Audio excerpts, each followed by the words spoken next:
Welcome everybody to a late night edition of Gate 7 International. I am your host, Adi, and I'm joined by our very special guest, Brian, from the Hey Eintracht Frankfurt podcast. Brian, how you doing today, buddy? It's not too bad. It's a lovely fall weather in the Midwest of the United States of America, and it's a good temperature. It's very picturesque, and it's a hell of a lot better than the way the Eintracht has been looking of late. So, let's rip open the scab and dig your fingers right in there.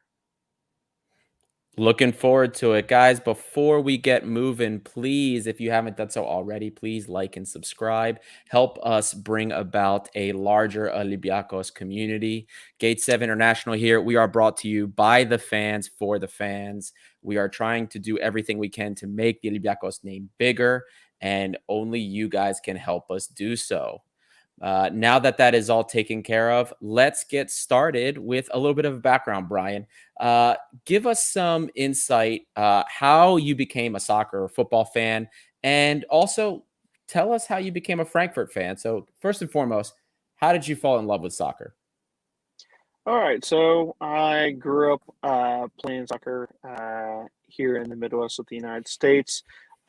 Started off at a small high school, was able to work up the ranks. I played goalkeeper my entire life, and then I got to this school for high school, and like, yeah, either you got to be better than this guy who is 6'2", and I was only 5'3" at the time, or you got to play out in the field. I'm like, well, crap, I guess I have to learn how to play midfield. So I basically decided I was just going to be a midfield destroyer and kick the living heck out of everyone's shins and legs, and I made a good time of it in my high school years. I started losing a little bit of I kind of lost a little bit of the love when I tore my Achilles tendon, but I was Ooh. really redeemed in the fact that it wasn't the funnest of injuries to come back from. But then the '06 World Cup came around, reignited my interest in football and soccer and foosball, as the Germans call it. And I bothered to ask my old man whilst we're watching Germany take on Italy in the semifinals. Rough won that one. I bothered to ask my dad, hey, so our family comes from Germany many, many generations ago. Where exactly was it? And he's like, oh, it's somewhere near Frankfurt.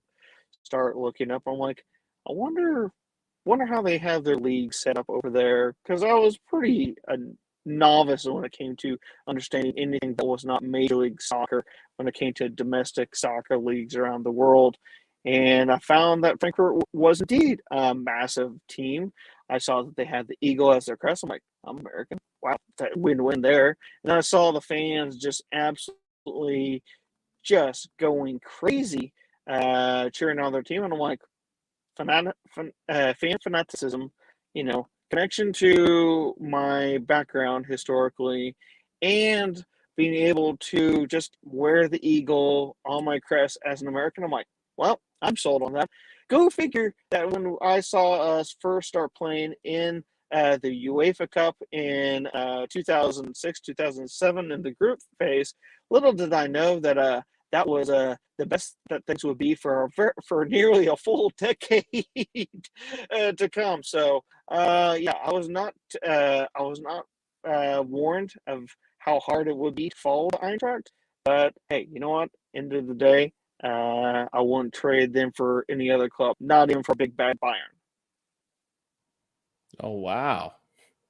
That's an interesting story. So you are actually ethnically German too, and that's where some of this came from. 100%. And it's really interesting that a lot of people who follow any of the Bundesliga teams, it doesn't really matter whether it's Eintracht, Schalke, Dortmund, a little less to extent Bayern. You find that if you are usually within like 4 or 5 generations, typically, you do kind of lean towards where your heritage comes from, and a lot of people have found themselves cheering on German clubs. When I run across the occasional Mainz 05 fan, I scratch my head and wonder why they want to be pummeled week in week out. This is one of the local rivals for Eintracht, in case anyone is curious. But hey, it's all in good fun, just as long as you don't cheer on for Bayern, which is, the big monster that they are. We usually just all enjoy and revel in the fact that whenever we play Bayern, and when we win against Bayern, like we have done this season, we then like to sing about the German song that says, when you translate it to English, pull Bayern's lederhosen off. I do like that. I do like that. We have a couple comments here. Erythrolevki Mastura, what is the time? I know, buddy. I told you, this is a late night edition. And by late night edition, I do mean a late night edition for you. It is midnight for those of you guys that normally tune in Central European. In Greece, I think it's about 1 in the morning. So kudos to you guys for catching in. Our Australian contingent, Johnny Tsabukas. Good morning, boys. Looking forward to the match on Friday. Yeah, that's right. Australia, you guys are way, way far ahead than we are here. So thank you guys that are waking up with your coffee. Thank you for tuning in. Well, Brian, I wanted to jump in right in. Let's get right into it. Frankfurt, from how it seemed, has lined up a few different ways so far to start the season. I've seen 4-4-1-1, 3-4-1-2. What's going on here? Is there a set formation for Frankfurt, or is there an experiment? What's going on here? You kind of brought up that the season's been a little bit all over the place. You've beaten Bayern. In our DMs, you guys mentioned that there was a lot of people upset over the recent loss, the first home loss of the season. What's going on here, man? Right. So, to fully answer that, I need to take you back a little way. So, within the Bundesliga, it's a weird thing. Coaches will be hired on in like early spring for the upcoming season, and then they'll basically just have these coaches that are just kind of like, eat. It's a weird situation. So, Borussia Dortmund tapped the coach of Borussia Mönchengladbach to switch to them. Borussia Mönchengladbach participating in the Champions League knockout phase at the time. Yeah, they knew that far ahead in advance that they were going to be hitting up those guys for their next head coach. Gladbach in turn turned around and tapped up our head coach because it also didn't happen. It happened to coincide that our sporting director and CEO was already headed out the door and had recently announced that he was headed out the door to join Hertha BSA, the team who we lost to at the weekend. And then we took Wolfsburg's head coach, Wolfsburg, who finished in fourth last season. So they had no problem with going outside of the loop, but it's a weird German thing that I still don't fully understand. And so we went from a high-flying attacking coach who implemented those ideas into the team, which really fits more the Eintracht DNA deep down inside. And we have a guy who can produce results, but, well, paint drying is about as entertaining as Eintracht plays these days. Let's put it that way. And we have yet to find out how to best implement a strategy that is successful. You can beat Bayern by playing out of your skin, but you need to be able to also beat the other little teams who have more of an identity. And the Eintracht is just kind of all over the place and tough times. So the way that you're expressing this right now, in the comments, there are With some deep fans. frustration. Deep I frustration. I'm getting that. Yeah, absolutely. Well, I think some of our fans, at least in the comments, are going to be a little bit more positive on that because a lot of them from Ksipna crew here. To be realistic, I don't see us winning in Eintracht. Costa CP here. The game is going to end in extra two. Two is possible. He also brings up here, but I don't think. He doesn't think Frankfurt is much better than us, but a lot of people here don't think it's going to be easy. So a lot of us feel that, well, first of all, for context, Greek teams generally don't match up well against German teams. The last time I think that at least Olympiakos did well against the German side was when we beat Borussia Dortmund, but that was about a decade ago, I believe, or almost 8 years. Yeah, almost a decade ago when that happened. German football in general, and I think this is fair to say, more than fair to say, is stronger than Greek football. The German league is stronger than the Greek league. Just the style of football tends to be better. So that's more why I think the fan base is less, we'll say, high on our chances, at least in Germany. But your frustration with Eintracht seems to imply that maybe there's a chance here. What do you think? So formation-wise, you said that everything is ugly. What are the weaknesses? What do you see as the weaknesses of the team right now? We can't score goals. We have not scored more than 2 goals all season. So the finishing is flat. That is major issues. And if you want to look back in our last 3 matches, so that's the Bundesliga match this past weekend, and then you had the Bundesliga match on the other side of the international break, and then you had the Europa League match. Take those 3 matches. 2 of the 4 goals are from a penalty. So, yikes, not exactly creating the greatest of things. Yeah, we used a penalty to be able to beat Antwerp, whilst you guys were thrashing scoreline-wise. Fenerbahce, well done you. Something we did not do. I should point out, we conceded an ugly first goal, and I still don't understand how we were able to get the draw on that.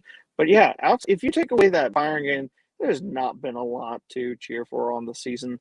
Scoring goals has not come easy. To give a good example of how bad it's been, Sam Lammers has joined Eintracht from Atalanta in Italy, and in his very first matches is how much lacking of confidence we currently have in our players when it comes to the attack. He had a one-on-one with the keeper, and he missed not just the keeper, but the entire goal frame itself from about 20-some-odd yards out. And all I could do was just, smack my head against a wall and just ask, why?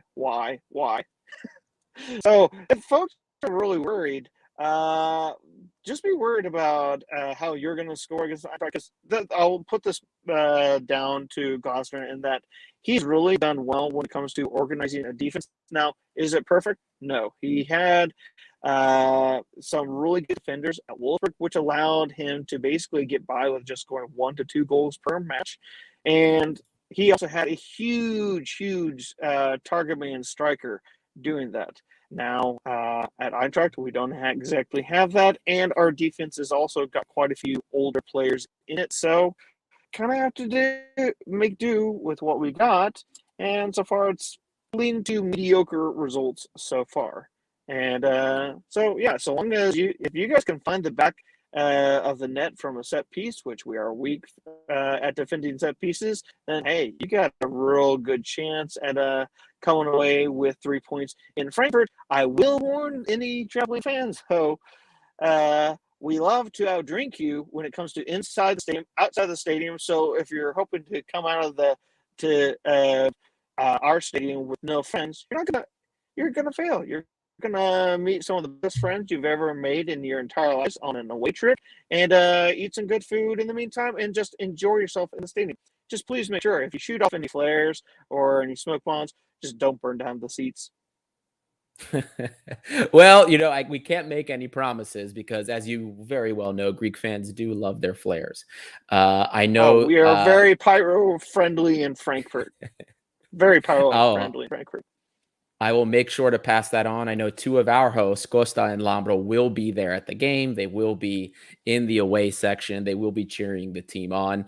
And actually, Boys, try the apple wine. Try the local apple wine. You will not be able to say no to it, and then you'll just want more and more. And it also gives you a nice buzz afterwards.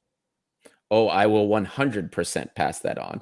And your comments brought up, they segue perfectly into this comment. Erythrolevki Mastura is asking, does Eintracht have a good fan base? If they don't, I feel that the 2,000 Olympiacos fans will push the team for the win. So what's the stadium atmosphere going to be like? Well, right now it looks like we're going to be capped at about 35,000 fans. Now they had plenty of fans in attendance against Hertha Berlin, but I will say this much: none of for the most part, the ultras are staying at home and watching on TV. A lot of the German ultra movements that are all around the Bundesliga. You got great. To be honest, even Bayern Munich has got some great ultras fans, and they're all to a T saying, hey, we want to be back in the stadium, but we feel that we should not take up the seats until everyone is allowed in. Now that's a loaded answer, especially during these COVID times. And normally, the Commerzbank Arena, I should say, Deutsche Bank Park, more commonly known as the Waldstadion, its historical name, is usually a loud fortress of 50,000 screaming German soccer-loving maniacs with a couple thousand permitted visitors who we treat with open arms and welcome them with beers in hand and bratwurst outside of the stadium. It's actually a great festive atmosphere that you usually get as you get out to the stadium. So it's on the south side of the city, right by the huge airport. And, you get off on the train stop, the subway elevated train stop, and you walk through the forest. You start smelling, well, maybe one or two guys lighting up a doobie, as can be smelled. Guys drinking beer. When you got to go, there's plenty of trees around for coverage there. And then you got the sausage vendor sellers as you're walking up to the stadium. So it's a really wonderful match experience. And one that, whilst it won't be as loud as normal, the European match against Fenerbahce, and there was only about 25,000 fans in attendance for that one. It was a lot louder for the European matches than it is for the Bundesliga matches, but there's a lot of angst that comes with the fact that the stadium is not full. They want to have a full stadium. The ultras want to stick back home until such time as everyone can be all together. And when it is all together, it's like the stadium in Piraeus, a loud, vociferous atmosphere that a lot of people walk away from and say, wow, I'm glad we got that point. I can't believe we got 3 points here. Well, that's good to hear. A lot of what you said is definitely, I'm going to forward that over to Costa and Lambo. They're going to be happy to hear that. They're definitely looking forward to having a good time.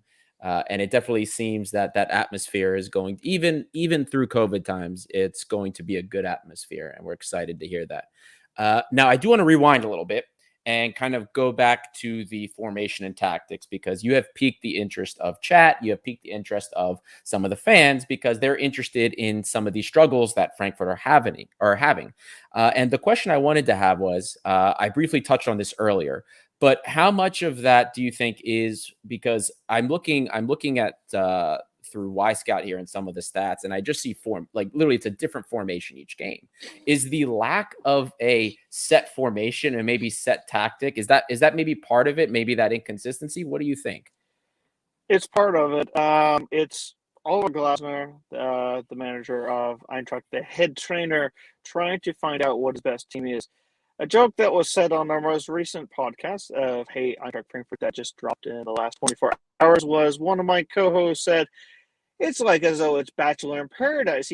I just tries to offer a rose out to anyone and everyone, give everyone a chance at making the first 11, and without any consistency, you get no results, or you get no girls who say yes to your rose. So it's very much a testy time.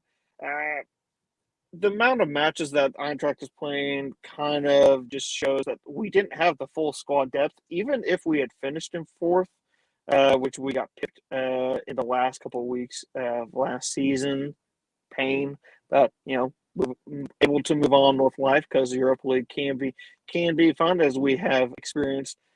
The issues, the defense and midfield have got.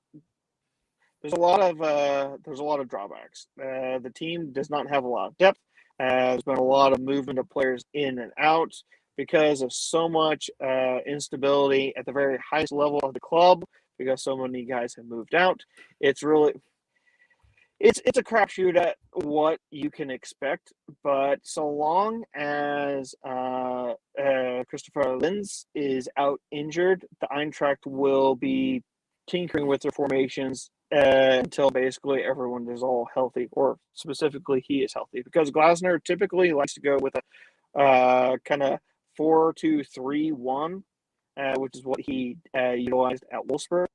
But he hasn't had the players to be able to fully perform that, and we're kind of making do with a very patchwork team at the moment. And it really sucks the fact that because the offense is not really doing much of anything, you got your best attacking player in Filip Kostic playing out on the left, but the guy's having to track back so far into his own half that the guy is just exhausted and unable to kind of perform as he usually can. Now, he had a wonderful, as I mentioned, we had a wonderful match in Bayern. Sometimes just magic comes out of nothing, but nothing is set in stone in this team. This team is kind of fluctuating up and down, kind of like a bobblehead, and the fortunes change with every match. Now, you are also segueing into something else I wanted to ask you. You brought up some of the player related issues, and Kostic am I pronouncing it correct? Kostic, Filippo Yeah, Kostic. Filip Kostic. So, Yeah. one of the things I wanted to ask you as part of the struggles, you had some, or at least one really big ticket sale over the summer. So, are Yeah. some of these player changes maybe also affecting this? Because Andre Silva, you guys sold to RB Leipzig, and that was big bucks. So Eh, painful big bucks. painful big Taking bucks. money from Leipzig Taking money from Leipzig was rough. You'll take money where you can get it, but at the end of the day, when you're having to sell to one of your Bundesliga rivals, it's really painful. When you're selling to Leipzig, who now almost every single club within the Bundesliga and within Germany is a fan-owned club, with very, very few exceptions. Those exceptions historically are Leverkusen, which is the Bayer Chemicals and Aspirin Company runs that as a factory team, historically speaking. And you have Wolfsburg. In case anyone has never seen their shirts, it says VW right there. And the biggest auto factory in the world is in Wolfsburg, and it takes up about half of the city. It's huge. And that was set up by Volkswagen. Taking money from these fizzy drink guys who just kind of come in, spend their money, and are not part of the community atmosphere that is the Bundesliga. It was really, really hard to agree to terms on that. And yet, there were supposedly rumors that we could have gotten double for what was out there from a couple English clubs that were sniffing around. It's a shame, really, that Newcastle United did not already have their wealth fund from Saudi Arabia take over their club, because they definitely would have paid big euros to have taken Andre Silva off our hands. But it really knocked on the fact that you take off the tip of the spear, and then you just kind of have the other. You just got this kind of pitchfork, the two prongs, and when you switch to a different style, it's been rough going. Kostic was part of a huge transfer saga to kind of make it very concise. Even though I'm not one who likes telling short stories. Lazio from Serie A was heavily interested, and they're not known for paying out when it comes to Italian teams. They are not. They got a stingy owner there who pisses off their fans, but they started doing this hashtag free Kostic movement. Well, The reason why is because at first Lazio tried to put in an offer for Kostic. Well, the email address was slightly altered, the one that was provided. A little dirty tactics maybe, but you know what? They're a big world player when it comes to the transfer market, just like Eintracht. And it's kind of like, you know what? If you notice that something's off, how about you just pick up the phone and make a phone call? Well, if they didn't do that, they eventually got that fixed, sent in the offer sheet for the transfer, and it was for half of the evaluated amount. For Kostic, barely even 10 million euros. I mean, it was just a paltry sum. And so the Eintracht was just like, no, you can put in another offer. They only offered, what, like 13, 14 million, and we were expecting 30. And so the club was in like, yeah, no thanks. And at that point, Kostic realized that these shenanigans were not something that he was okay with. So he pulled out of training the day before our match with Bielefeld. He did not suit up against Bielefeld. Transfer window ended. He went off on international break. He came back and said, you know what? I'm ready to pull up my socks and play for the Eintracht and pretend like everything's in the past. And he's done really good. But everyone else there's been multiple players who have wanted to leave. Daichi Kamada is one. Another one is Yunus. He's been wanting to get out. It's made the club unstable, and it's going to take a long time for us to move out the players who need to be moved out so that you can have players who want to play for the Eintracht, because this is a very passionate club, and we don't really like it when some guys just kind of want to just hang around for 1 to 2 years and then, just go off and play for someone else. We're not a club who likes that. We like guys who are long haul style guys who wear the crest on their shirts. Oh yeah, no, there's mercenaries have less and less of a role, I believe, because I think fans are turning on them more and more, especially as we see the game continue. People want a player that's gonna, live for the crest, so to speak.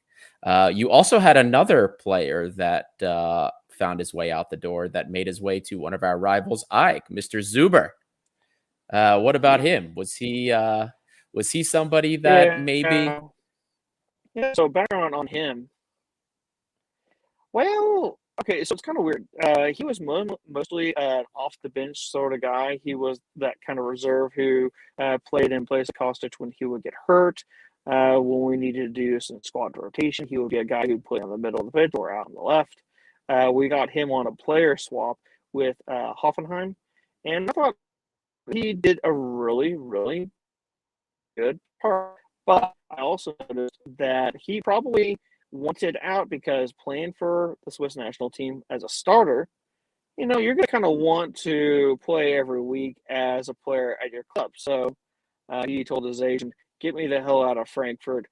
They seem to not want to move Kostic. That means I'm going to be on the bench. No thanks. Get me out. And the first club to step up and fork over a couple million euros in upfront charge, whilst also taking out on loan, was AEK Athens, as you, I think, mentioned. And so, well, let him tear out the trees that he wants in the Super League of Greece, just so long as they pay us our due. And when it comes to euros, hard cash, please. No IOUs ever accepted. Not in the banking capital of Europe, which Frankfurt is. Those skyscrapers don't build themselves. So, yeah, he was a one-to-one guy, but it's kind of hilarious that he, is doing good there. And it's like, dude, you didn't have to go. You could have stayed and fought it out and probably fit in rather well within Oliver's kind of general, try a different formation when something doesn't work sort of setup. And he probably would have found himself a role in the starting 11, but, he decided that he wanted to scream and rant like a little girl and throw his toys down and just storm off like a little toddler. And it's like, no, fine. You're in timeout. You're off you go, off to Athens. You go, not Piraeus, where you guys are based out of. So, yeah, he's we see that he's doing good, and all I can say is, like, good on you for doing good. But you know what? You're gonna have to kiss a lot of bums to be able to put on the black, white, and the red of the Eintracht next season. Well, we'll see how that shakes out. He's definitely doing pretty well in Greece so far. And all I can say is I'm glad he's not going to be playing against us for you guys in the upcoming match. But speaking of perhaps some other danger men, you already brought up Kostic already. Now he's a guy that everybody has already been talking about as somebody we need to watch out for. He is leading your team in assists. He also, I think, is the leading goal scorer as well. Is that correct? I think he's tied for goal so far. He's the man is got an engine that does not quit. Think of no, I can't really think of a winger who was on the 04 Greece Euro winning side, but let's put it this way. Those guys ran like the Energizer Bunny. They had no quit. This guy has no Yep. quit. The guy has great technical skills. He's able to whip in across for the left side that I would say you cannot buy that within the current market share of European players. And we have benefited from a very long time with him as being our best player, and he's the most dangerous. He takes almost all of the set pieces that are taken are done by him, with few exceptions. And when he goes at players, he's able to make turns that on a dime can open up space, allow him to make a cross or take a shot, as he did. Just watch the match-winning goal against Bayern to give us a scoreline of 2-1. He just turned the Bayern defender inside and out. So, yeah, it's kind of like he's a version of, and if you give me a little bit of flexibility here, he's kind of like Arjen Robben. You know that if he makes his cut, he's going for goal. The question is your keeper going to save the ball when he tries to shoot for the far post? Because he used to do that shot all the time and would always come close, but no cigar. And now he's been able to find a way to hit the back of the net. So watch out. What about so he would, I guess, be the obvious choice, but is there anybody else that we should be watching out for? Somebody maybe that has a tough presence in the box, or a different winger that has some pace or some speed, a particular attacking midfielder or midfielder that is a bit of a tactical mastermind. Is there really anybody else that we should be watching out for? As of late, we have guys who have produced, but there's really no one else who's producing right now. Unless if it's a set piece, if it's a corner or a free kick where Kostic is not going to be able to whip the ball in against the keeper and needs to go for a guy to put his head on the ball. There is one player who does do that, and with great effect. That's Martin Hinteregger. During the broadcast, you will find out they will start talking about a guy who wants to make his living by flying rescue helicopters in the Alps. That is this guy. He plays the accordion. He loves Star Wars. The man gets drunk with fans in the off season, which has meant that this season he's looked a little overweight. To Oh, be fair, wow. the guy is an absolute character. And when just to put it into perspective, so Bayern Munich is one of the hardest teams to play against. In his 5 matches he's played against Bayern, he has so far 4 goals scored, all from corner kicks. Against the same team, against a team that has run away with the Bundesliga title each of the last nearly for a full decade and has multiple European crowns during that time. I mean, the guy, just if he gets his head on the ball, well, he might as well be running back to the center circle because it's going in. So definitely a tough set piece threat that we have to deal with, and a tough presence in that Yeah. box. He's And built he, like a wardrobe and he moves around like one. I think would be the right kind of phrase. He's not the most mobile guy. He can run fast if he wants to, going downhill, that is. But if you're wanting him to be zigzagging about, he's not exactly got the most agility in there. But he's just a huge mammoth presence who would probably, if he's going up against, a tricky winger, if they tried to run into him, they would just fall down. and he would just look down and kind of ask, "Are you okay?" Because he didn't move, and the other player just ran into a brick wall. Wow. So that actually might shape up for a really interesting matchup because we have a new forward, Tiquinho Suarez, that we brought in over the summer, who is turning out to be an absolute animal. I mean, this guy runs for everything, gets very physical with the back line. Definitely not afraid of a tussle. So I see a matchup I'm going to be looking out for. A very, very physical Scandinavian versus a very physical Brazilian. I'm excited to see how this pans out, assuming Tiquinho starts. That is, it's definitely has the makings of a clash I want to watch. That's for sure. Works And for us. We'll kind of take on any and all comers. It doesn't mean that we're optimistic about the result, but we'll just we're the kind of club that just is like, you know what, that's what we're playing this week. Let's go. well, the I gotta say, I was a little bit of a downer kind of going into this. I mean, the when we were thinking about our matches, when we first got the groups drawn, and we saw who we were drawn against: Fenerbahce, Frankfurt, Antwerp. We saw that our first game home against Antwerp, we expected a win.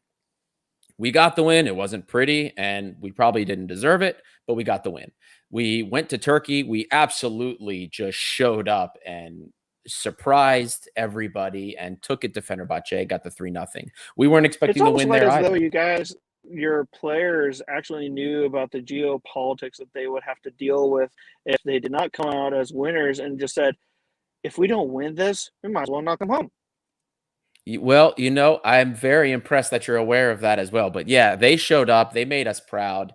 And it was a huge thing for us to get that win in Turkey. But again, we see this picture going away to Frankfurt. We saw this as hey, if we could get a point out of this, we're happy. But we weren't expecting anything. But your negativity, will say, your frustration with the struggles of Frankfurt kind of has me feeling a little bit more positive now. Like, hey, maybe there is an opportunity there. And I think this is the perfect time because we're coming up. Well, this is about the time of the podcast that we do it. I want some predictions. I want some hot takes from you. So you gave us kind of a little background look, or I should say a look behind the curtain, what the tactics are like, what things are going on with the players and personnel. So what is your prediction for this? And you can be honest. If you think you guys are going to win, you think you'll crush us, please just tell me. I want a prediction from you, a score prediction and a hot take. Who's going to score, you think, if you think anybody does score? What's going to happen? I think you guys are going to take the lead early. I think you guys are going to take the lead early, and you're going to be happy with it and start wanting to bunker in. And Eintracht will start trying to loft in some balls, primarily from Kostic out on the wing. I think the only way that Eintracht is actually going to score a goal is if a penalty is called. So, yeah, I don't know what kind of betting odds you can get from William and Hill or whatever betting shop that you might use. But if I had to put €5 down on, a flyer on this match, I will put it down at Eintracht will score via a penalty kick. And I believe that it's going to be a 1-1 draw. And it's going to be one that us as Eintracht fans will think, not again, because most of our matches so far this season have all been draws. Wow, I like that. Is a very, very interesting take. I love that. I love that. I love how specific that was too. For Hey, and me, it will make sure that you guys are not going to go through all 6 matches of this Europa League campaign with 6 wins. We gotta get you guys a blemish somewhere. hey, if we get 6 wins out of this campaign, I will be elated. I will be jumping Plus, for the joy. I'll do bonuses will be something nice for the stupid team live. too. The Yes. bonuses will be nice too. You just gotta hope that Marinakis doesn't spit it on his new English toy. Well, I think they right now have a view the other way around. But for my prediction, I'm going to be honest with you. I'm still going for. I think it's going to be a draw. I think it'll be ugly. We kind of grow into these games a little bit slow. We don't press very much to begin. We feel the teams out, but we also have our own struggles, mainly with the quality, we'll say quality opportunity creation, it's kind of inconsistent. We make some good opportunities here and there. In Europe, I think it plays to our strengths more because we can sit deeper and use some of the pacey guys we have on the wing to counter. That's how we got to Fenerbahce. And I think if we're smart, that's how we're going to approach this game. So we'll see. I still think in the end it'll be 1-1. I could see us maybe starting off well, but then trying to pack it in early and hold a one game goal lead and conceding a penalty or just getting outbossed on set pieces. So I think a 1-1 is where it's going to be. I think the goal will come from he's been on fire with these lately. I'm going to choose our 20-year-old baby Camara, Agibu Camara. We call him baby because he looks like a child. But he's been on fire with some of these games. He's full of energy. I think maybe we'll get another one out of him. And I do think we concede one and we come home with a draw, which I think everyone in the end would be happy with. Well, I'll put it this way. If the Eintracht does be a loser in this one, the Frankfurt fans, if they are really drunk and really pissed, they'll just rain beer down at our own players rather than you guys, to be fair. I do love that. Like it happens. It happens. When we lost the derby, what was this now? 5 seasons ago, we lost the first Hessian derby in like 20 years to our local rivals, Darmstadt. No, little rivals. They're a smaller club, but they beat us 1-0 in our own stadium. And to give you an example of when Eintracht fans are angry and pissed, we're going after our own team and being angry and pissed. And the fans, the ultras, started streaming onto the pitch after the final whistle, and to voice our complaints, demand that the players explain themselves for their poor performance. And during that time, you just hear this thud within the stadium, and you see lines of police with riot shields and horses, all kind of drawing up like Roman battle lines, or Greek. Greek Spartans just kind of lining up in a row, just kind of ready to combat the fans, and they're like, "No, we're done. We're just ripping our players a new one because they screwed up. No, we're good. Bye now." I love that. In some ways, it does. Lot. Yeah, it kind of sounds like some Greek fans, to be honest with you. Greek fans are known to do very, very similar. It's like an everyday thing here, man. In fact, our buddy here, he agrees. That's an everyday thing here. So, in some ways, you always think that it's like your country that does that. So it's nice to hear that it happens somewhere else too. I do love that.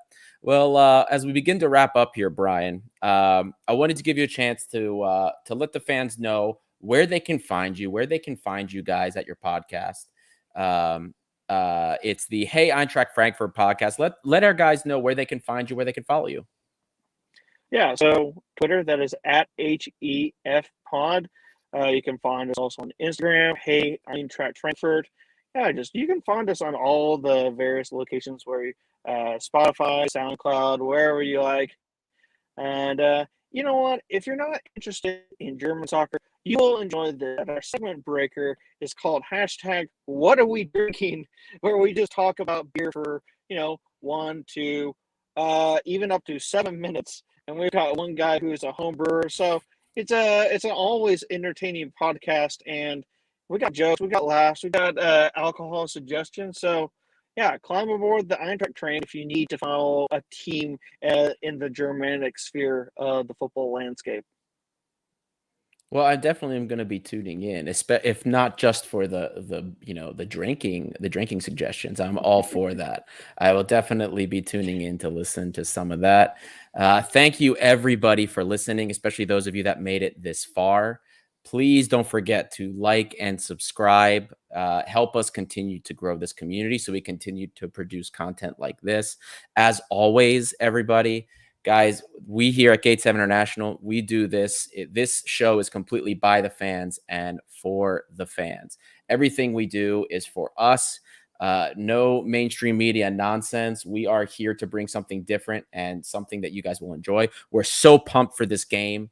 against Frankfurt. We are so pumped for this. Lambro and Costa are going to be there. So if you guys are going to the game, any of the Greek fans that are going to be there, make sure if you see them, say hi. We're so excited for this. And we will be coming back to you for post-match once the game is over. So thank you, everybody, again. This is Gate 7 International.